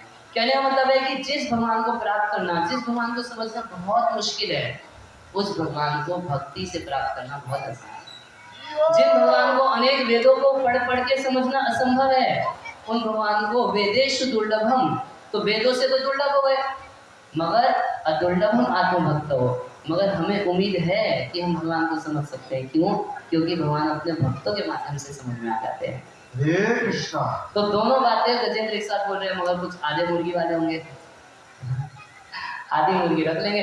अरे उसको तो कोई समझ ही नहीं सकता, उसी से बंद कर दो। उसके बारे में तो कोई बोल ही नहीं सकता, मौन व्रत कर दो। उसको तो कोई समझ ही नहीं सकता, बर्गर खाओ ना। करना क्या है? जब भगवान को समझ ही नहीं सकते तो बर्गर खाओ, पिज्जा खाओ। तब कह रहे हैं सत्येन प्रतिलभ्याय निष्कर्मेण विपश्यता। सत्य यानी भक्ति के द्वारा, प्रतिलभ्याय वो भगवान जो अन्य साधनों से प्राप्त करना मुश्किल है, भक्ति से उनको कोई भी प्राप्त कर सकता है। केवल भगवान की भक्ति करके। सत्येन प्रतिलभ्याय, सत्य यानी शुद्ध भक्ति। ऐसी शुद्ध भक्ति भगवान श्री कृष्ण को भी आकर्षित करती है। भगवान कृष्ण कैसे हैं? भगवान सबको आकर्षित करते हैं। उनका नाम अच्छा लगता है, उनकी कथा चित्त को खींच लेती है, उनका सुंदर रूप चित्त को खींच लेता है। भगवान कैसे हैं? सर्व आकर्षक हैं। कहीं से आप भगवान को देख ले आपके चित्त को खींच लेंगे। मगर वो भगवान भी खींच जाते हैं किससे? जिस किसी भक्त के हृदय में शुद्ध भक्ति होती है तो उसके हृदय की तरफ भगवान खींच के चले जाते हैं। तेरे सत्वेन प्रतिलभ्याय, वो शुद्ध भक्ति से खींच लिए जाते हैं। वो शुद्ध भक्ति कैसे की जाती है? तो कह रहे हैं निष्कर्मेण विपश्चितः। जो विपश्चितः, जो ज्ञानवान लोग हैं, जो जानकार हैं, तो वो निष्कर्मेण के द्वारा भगवान को प्राप्त कर लेते हैं। तो निष्कर्मेण किसको बोलते हैं? देखिए एक होता है सकाम कर्म, एक होता है विकर्म और एक होता है अकर्म। सकाम क्या होता है? सकाम कर्म या जिसको साधारण का कर्म कहा जाता है। हम सब लोग बोलते हैं ना गीता में क्या कहा भगवान ने? बस कर्म करो। भगवान ने गीता में कहा कि बस गधे की तरह कर्म करो, है, क्योंकि भगवान को गधे की कमी हो गई थी। कर्म कैसे करना ये भी बताना पड़ेगा, नहीं तो चोर भी तो अपना काम कर रहे हैं। आप चोर से बोलो तो चोर भी बोलता है। गीता में कृष्ण बोले अपना कर्म करो, मैं अपना कर्म कर रहा हूँ, तुम क्यों रोकते हो मेरे को? क्या कर्म है? हमारा कर्म है चोरी करना। हम आपके घर में चोरी करेंगे, मत रोकिए, मुझे अपना काम करने दीजिए। कर्म बोलते हैं शास्त्रों के निर्देशन के अनुसार अपने कर्तव्य को करना, उसको कर्म बोलते हैं। ऐसा नहीं? और ऐसा काम संसार की इच्छाओं के साथ करना, इसको सकाम कर्म बोलते हैं। विकर्म किसको बोलते हैं? जो चीज शास्त्र में मना की गई है उसको करना, इसको विकर्म बोलते हैं या पाप कर्म बोलते हैं। तो विकर्म करने से व्यक्ति को संसार में दुख भोगना पड़ता है, बीमारी लगती है, उसके ऊपर कोर्ट केस होता है, पुलिस का चार्ज लगता है, घर परिवार में झगड़े होते हैं, ये सब पाप कर्मों की वजह से होता है। बदसूरत शरीर मिलता है, ये भी पाप कर्मों का फल होता है। तो पाप करेंगे, विकर्म करेंगे तो ये फल होता है, और शास्त्रों के अनुसार कर्म करेंगे तो सुख मिलता है, संपत्ति मिलती है, यश मिलता है, मान मिलता है, सुख मिलती है, सुविधाएं मिलती हैं, प्रेम मिलता है, ये सब मिलता है। तीसरा एक प्रकार का कर्म होता है जिसको क्या बोलते हैं, नैष्कर्म्य बोलते हैं। तो ज्यादातर लोग क्या सोचते हैं कि कर्म करेंगे तो संसार में फंसेंगे, तो कर्म करना बंद कर दो और हिमालय में चले जाओ और क्या समझ रहे ना। भगवान भगवद गीता में बोले कि कर्म किए बिना कोई व्यक्ति एक सेकंड भी नहीं रह सकता, कुछ तो कर्म करेंगे। तो नैष्कर्म्य किसको बोलते हैं, नैष्कर्म्य बोलते हैं भगवान की प्रीति के लिए काम करना। तो बोलना बंद नहीं करना, भगवान के बारे में बोलना है, सुनना बंद नहीं करना, भगवान के बारे में सुनना है। एक साधारण व्यक्ति घर बनाता है, किसके लिए, अपने इंजॉयमेंट के लिए। भगवान का भक्त भी तो बनाता है, मंदिर बनाता है भगवान का, किसके लिए, श्री कृष्ण की इंजॉयमेंट के लिए। कुछ अंतर है या नहीं, बाहर से देखने में एक ही काम है, घर बनाया, मगर उसके पीछे कुछ अंतर है या नहीं, कुछ अंतर है। एक बार की बात है कि एक 100 का नोट जमीन पर पड़ा रोड पे, एक व्यक्ति देखा 100 का नोट, लेफ्ट देखा, राइट देखा, कोई नहीं देख रहा, उठाया और जेब में रख दिया। ठीक है, एक बार ऐसे ही 100 का नोट जमीन पे पड़ा, एक दूसरा व्यक्ति देखा 100 का नोट, अरे माया माया, टच नहीं करेंगे, चला गया। तब तक भक्त आया, तब तक एक तीसरा व्यक्ति वहां पर आया, वो देखा 100 का नोट सड़क पे पड़ा है, तो उठाया और ऐसे पूछा किसका है, किसका है, ये बोले हमारा है, अरे लीजिए आपका 100 का नोट रख लीजिए। इन तीनों में से सबसे अच्छा कौन है, पहला, दूसरा या तीसरा, बताइए। अगर वो 100 का नोट आपका है तो सबसे अच्छा कौन है, बताइए। तीसरा सबसे अच्छा लग रहा है ना, वो आपका पैसा आपको ला के दे देगा। तो पहला इस संसार को घूमने वाला कर्मी है, इस संसार को देखता है तो बस इस दृष्टि से देखता है कि मैं इसको एंजॉय करूंगा, जो देखेगा मेरे लिए है। जैसे कोई पशु आप देखेंगे, कभी कभी ठेले पे सब्जी बेचने वाला सब्जी बेचता है, हरा हरा पालक रखता है, और कोई गाय या बकरी क्या सोचता है कि पालक मेरे लिए रखा है, क्या पालक उसके लिए रखा है, नहीं। अब वहां जाके जैसे उस पालक पे मुंह मारता है तो सब्जी वाला क्या रखे साथ में, लाठी दे के पड़ती है उसको। तो इसी तरीके से जब हम संसार में तरह तरह से भगवान की संपत्ति को एंजॉय करना चाहते हैं, जैसे रावण सीता को एंजॉय करना चाहता है, तो लाठी पड़ती है, दुखता है, तब पंडित जी के पास आते हैं, पंडित जी थोड़ा हाथ देख के बताइए ना, दुख है। वो दुख इसलिए है कि सब कुछ भगवान का है, मगर आप उसको भगवान की परमिशन के बिना यूज कर रहे हैं, इसलिए आपको क्या है, वो सब्जी वाला लाठी मारता है। दूसरी किस्म का व्यक्ति होता है जिसको ज्ञानी बोलते हैं। ये जो ज्ञानी होता है ये हर चीज को बोलता है माया है, माया है। तो 100 का नोट पड़ा है, उसको छोड़ के चला गया। और तीसरे प्रकार का व्यक्ति कौन है, वो भगवान का भक्त होता है। वो देखता है 100 का नोट पड़ा है, उठा के पूछता है किसका है, किसका है, किसका है, तुम्हारा नहीं है, कृष्ण का है। कुछ आपका नहीं है, कुछ मेरा नहीं है। भगवान गीता में बोला भोक्ता राम यदि तमसाम सर्वलोक महेश्वरम सुहृदम सर्वभूतानां ज्ञातवाम शांति लिच्छति।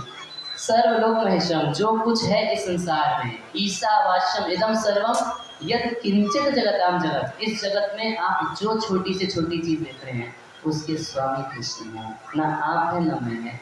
और जब जबरदस्ती हम उसके ऊपर अपना अधिकार जमाने लगते हैं तो माया की लाठी पड़ती है, तब दुखता है। तब जाते हैं पंडित जी के पास, क्यों दुख रहा है थोड़ा बताइए। दुख इसलिए रहा है कि जो चीज आपकी नहीं है उसको अपना बता रहे हैं, तो फिर लाठी तो पड़ेगी ना, इसलिए दुखता है। तो सब कुछ है भगवान श्री कृष्ण का।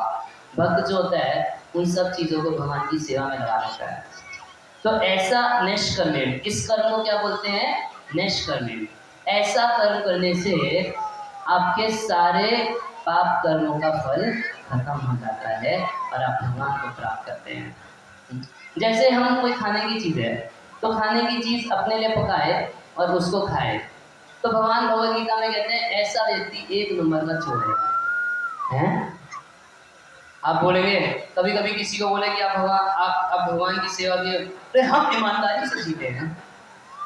और प्रभुपाद जी कहते थे ये चोरों की ईमानदारी होती है। एक बार की बात है, 7-8 चोर थे, तो ये लोग सोचे कि हम लोग एक साथ जाते हैं कहीं चोरी करने के लिए, तो उतना मुनाफा नहीं होता। तो अब क्या डिसाइड किया, 2-2 जनों की 4 टीम बनाए, सब लोग अलग अलग गांव में जाएंगे, चोरी करेंगे और ला के एक जगह रखेंगे और सब बांट लेंगे ईमानदारी से। तो अब चारों के 4 ग्रुप बनाए, 8 के 8 चोर जगह जगह से चोरी करें और चोरी करके घर में लाके टेबल पे रखे और तब बोलता है देख ईमानदारी से बांटियो। तो सारा माल चोरी का, ईमानदारी बीच में कहाँ से आ गई? अब यदि वहाँ पुलिस आ जाएगी तो सारी ईमानदारी निकल जाएगी। बिल्कुल उसी तरीके से हम लोग एक नंबर के चोर हैं। सारी संपत्ति भगवान की यूज कर रहे हैं अपने लिए और बोलते हैं कि हम ईमानदारी से जीवन जी रहे हैं। ये कौन सी ईमानदारी हुई? तो क्या करना है, जो कुछ है पहले भगवान के पास लाइए, भगवान को भोग लगाइए, तब प्रसाद में आपका अधिकार है। भोग में अधिकार नहीं है आपका। भोग में अधिकार लेंगे तो लाठी पड़ेगी और प्रसाद पाएंगे। आपको भूखे नहीं मरना, खाने को मिलेगा और जो अच्छा लगता है वो मांस मच्छी प्याज लहसुन छोड़ के आपका जो फेवरेट है, पिज़्ज़ा बर्गर लच्छा और चाउमीन, जो भी आपको अच्छा लगे वो भगवान को भोग लगाइए और खाइए। कौन मना दिया? और भगवान को प्रसन्न करना तो इतना आसान है कि भगवान भगवद गीता में कहते हैं कि पत्रम पुष्पम फलम तोयम यो में भक्ता प्रयच्छति। अरे एक पत्ता भी मेरे को दे दोगे, तुलसी पत्ता, तो मैं खुश हो जाऊंगा। आप किसी सरकारी दफ्तर में जाके बोलिए कि हम आपके लिए एक बोतल पानी लाए, आप हमारा काम कर दीजिए, कोई करेगा? कोई नहीं करेगा। मगर भगवान इतना सरलता से प्रसन्न हो जाते हैं, कह रहे हैं पत्रम पुष्पम फलम तोयम यो में भक्ता प्रयच्छति। एक पत्ता दे दोगे तो मैं स्वीकार कर लेता हूँ, एक पुष्प दे दोगे तो स्वीकार कर लूंगा, और फल दे दोगे तो वो स्वीकार। 3 चीज तो एकदम मुफ्त की, पेड़ पे उगने वाली। तो भाई अर्जुन बोले कि नहीं, कलयुग में ये सब भी मार्केट में बहुत महंगा बिकेगा, नहीं लेना चाहेंगे। तो बोले तो हम पानी तो अभी भी फ्री का दे सकते हो। शायद भगवान जानते नहीं थे कि कलयुग में वो भी बोतलों में बिका करेगा। तो तोयम, केवल पानी देने मात्र से भगवान प्रसन्न हो जाते हैं। तो इस प्रकार के कर्म को क्या बोलते हैं? निष्कर्म्य। इस कर्म का आपको सुख या दुख इस संसार का नहीं, भगवान का प्रेम मिलता है और इससे आपके सारे पाप पुण्य कर्म खत्म हो जाते हैं। निष्कर्म्य, आपका जो कर्म बंधन है इस संसार में जिसकी वजह से फंसे हैं, वो फसावट खत्म हो जाएगी और आप मुक्त हो जाएंगे। निष्कर्मेण विपश्चिता, इसको क्या बोलते हैं? निष्कर्म। कुछ लोग सोचते हैं कि भगवान की सेवा भी जो है तो ये प्रपंच है। प्रपंच समझते हैं, मतलब माया, ये सब भी माया है। भगवान की सेवा माया नहीं है, भगवान का कीर्तन माया नहीं है, भगवान के कीर्तन में नाचना माया नहीं है, भगवान का मंदिर बनाना माया नहीं है, भगवान की कथा के लिए ऑर्गेनाइज करना, उसके लिए मेहनत करना, ये माया नहीं है। ये सब माया नहीं है। इस सब को क्या बोलते हैं? निष्कर्म्य। ऐसा कर्म जो हम श्री कृष्ण की प्रीति के लिए करते हैं, भगवान को संतुष्ट करने के लिए करते हैं, वो हमको संसार बंधन से मुक्त करके भगवान के धाम को प्राप्त करते हैं। सत्यम प्रतिलभ्यायः निष्कर्मेण विपश्चितः नमः केवल्य नाथायः। और केवल्य बोलते हैं भगवान के धाम को, क्योंकि वहाँ पर केवल और केवल भगवान का प्रेम रहता है। भगवान के धाम में कोई ईर्ष्या द्वेष नहीं रहता। अब भगवान के धाम में कोई विधि निषेध भी नहीं रहता। भगवान के धाम में केवल एक चीज़ है, क्या? प्रेम है। और यहाँ पर क्या है? यहाँ पर इसी चीज़ की कमी है ना? ये प्रेम ऐसी वस्तु है कि इस संसार में सबसे ज़्यादा डिमांड इसी का है। वो एक गाना पहले ज़माने में आता था, कोई हमें प्यार कर ले छूटा ही सही। बट पता है कि संसार में सच्चा है ही नहीं, तो भाई झूठा ही कर लो, कुछ तो कर दो। ऐसी वस्तु है जिसका डिमांड तो अनलिमिटेड और सप्लाई कितना है, एकदम जीरो, ना के बराबर इसका सप्लाई है। तो आप सोचिए कि इस समय गाय की कितनी कमी है और दूध की डिमांड कितनी है, बहुत है। तो अब कंपनियों ने क्या किया, गाय से तो दूध मिलेगा नहीं थी, तो केमिकल से दूध बना के पैकेट में भर के दे देते हैं, नकली दूध से काम चलाओ। तो उसी तरीके से प्रेम का डिमांड इतना ज़्यादा है, सप्लाई इतना कम है कि नकली से हम लोग काम चला रहे हैं। अब अगर शहरों में जाएंगे तो लोग एक दूसरे को गले भी नहीं लगाते, जानते कैसे मिलते हैं? ऐसे मिलते हैं, गले तक नहीं लगाना चाहते एक दूसरे को, बस ऐसे, पूरा नकली प्रेम। और हंसते हैं तो नकली हंसी हंसते हैं। हम एक बार एक अपने मित्र की शादी में गए थे, तो मैं उसको फूल दिया, तो बोला भाई मुख दुख किया है। तो क्या हुआ? बोला नकली हंसी हंसते हंसते जिसको देखो उसको मुस्कुरा के देखना पड़ता है, नकली हंसी हंसते हंसते मेरा मुंह दुख रहा है। खुश नहीं है। मगर अगर संसार के लोगों को पता चला कि हम खुश नहीं हैं तो क्या होगा? एक बार गांव में एक सर्कस लगा, 4 आने का सर्कस, सुने हम लोग? 25 पैसे में सर्कस दिखाएंगे। तो पूरे गांव में पोस्टर लग गए, बैनर लग गए, इतनी लंबी लाइन लग गई, कई किलोमीटर लंबी लाइन लग गई। तो सर्कस का एक आदमी आया बाहर, बड़ा हट्टा कट्टा, और बोला इस सर्कस का एक नियम है। क्या? जो पहले आएगा वो पहले सर्कस दे, तो जो सबसे आगे खड़ा मैं पहले आया।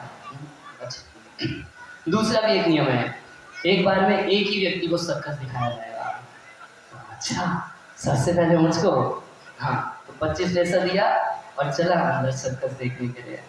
तो अंदर लेके गए और अंदर एक कमरे में लेके गया, कमरे का दरवाजा बंद किया, चिटकनी लगाया, खूब अच्छा 25 पैसे में सर्कस देखेगा, बताएं 25 पैसे में तेरे को दिखाऊं सर्कस, सर्कस 25। खूब उसका पिटाई किए, बेचारे का कपड़ा भी थोड़ा फट आ गया। अब छोड़ दिया, बाहर निकला। जब बाहर निकला तो देखा कि बहुत पब्लिक बैठी है सर्कस देखने वाले। उसमें कपड़ा वाला इधर से छोटा था और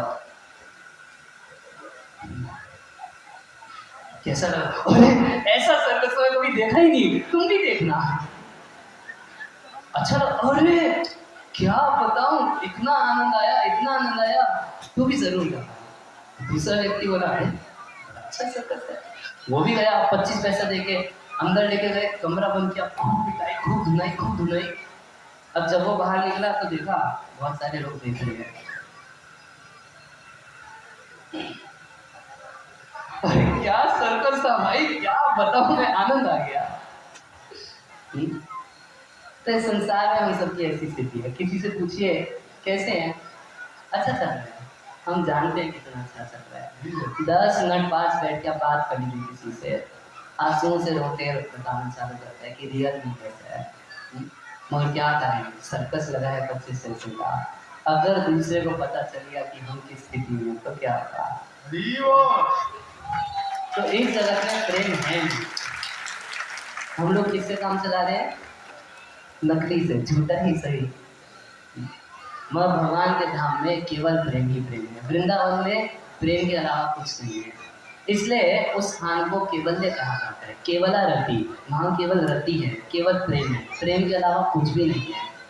इतना प्रेम है, इतना प्रेम है कि भागवत में लिखा गया है कि वहाँ के मयूर और सांप एक दूसरे को गले लगाते हैं। मोर का भोजन है सांप, मगर आपस में लड़ाई नहीं है, दोनों प्रेम से भगवान का नाम गाते हैं, हरे कृष्णा कृष्णा कृष्णा हरे हरे, हरे राम राम राम हरे हरे। शुक का बोले हरि हरि और साड़ी बोले हरि हरि।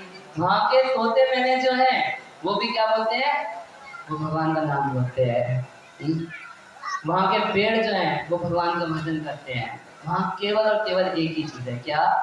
कृष्ण प्रेम, दूसरा कुछ नहीं। इसलिए केवल ऐसे केवल्य स्थान भगवत धाम के नाथ, वहाँ के स्वामी, वहाँ केवल एक ही पुरुष है, कौन? भगवान श्री कृष्ण। तो नमः केवल नाथाय निर्वाण सुख संविदे। और निर्वाण सुख देने वाले भगवान श्री कृष्ण हैं। निर्वाण आप लोग समझते हैं, कुछ लोग बोलते हैं निर्वाण की प्राप्ति होगी। कब प्राप्ति होगी? मरने पर निर्वाण मिलेगा। तो फिर मर तो सभी जाएंगे, इतना मेहनत क्यों करना है निर्वाण के लिए? अगर मर जाने से निर्वाण की प्राप्ति होती तो मरना तो सभी को है। निर्वाण का मतलब जहाँ कोई दुख नहीं है। तो इस संसार में इतना दुख है कि व्यक्ति चाहता है सब खत्म हो जाए। क्या मिल जाए? निर्वाण। और वो जो निर्वाण है उसको लोग क्या समझते हैं कि हम मर जाएंगे तो निर्वाण की प्राप्ति होगी। मगर वो निर्वाण, वो सुख कैसे मिलता है? तो गजेंद्र कह रहे हैं कि भगवान श्री हरि के चरण कमलों से वो सुख प्राप्त होता है। निर्वाण सुख संविदे, वो निर्वाण का सुख जो है वो भगवान का भजन करने मात्र से मिल जाता है। हरे कृष्णा कृष्णा कृष्णा हरे हरे, हरे राम राम राम हरे हरे। हरे ग्रंथराज शिव भागवतम की जय, गुरु श्री प्रभुपाद की जय। आगे स्तुति को तक सुनेंगे, समय नहीं है। हरे कृष्णा हरे कृष्णा कृष्णा कृष्णा हरे हरे, हरे राम राम राम हरे हरे।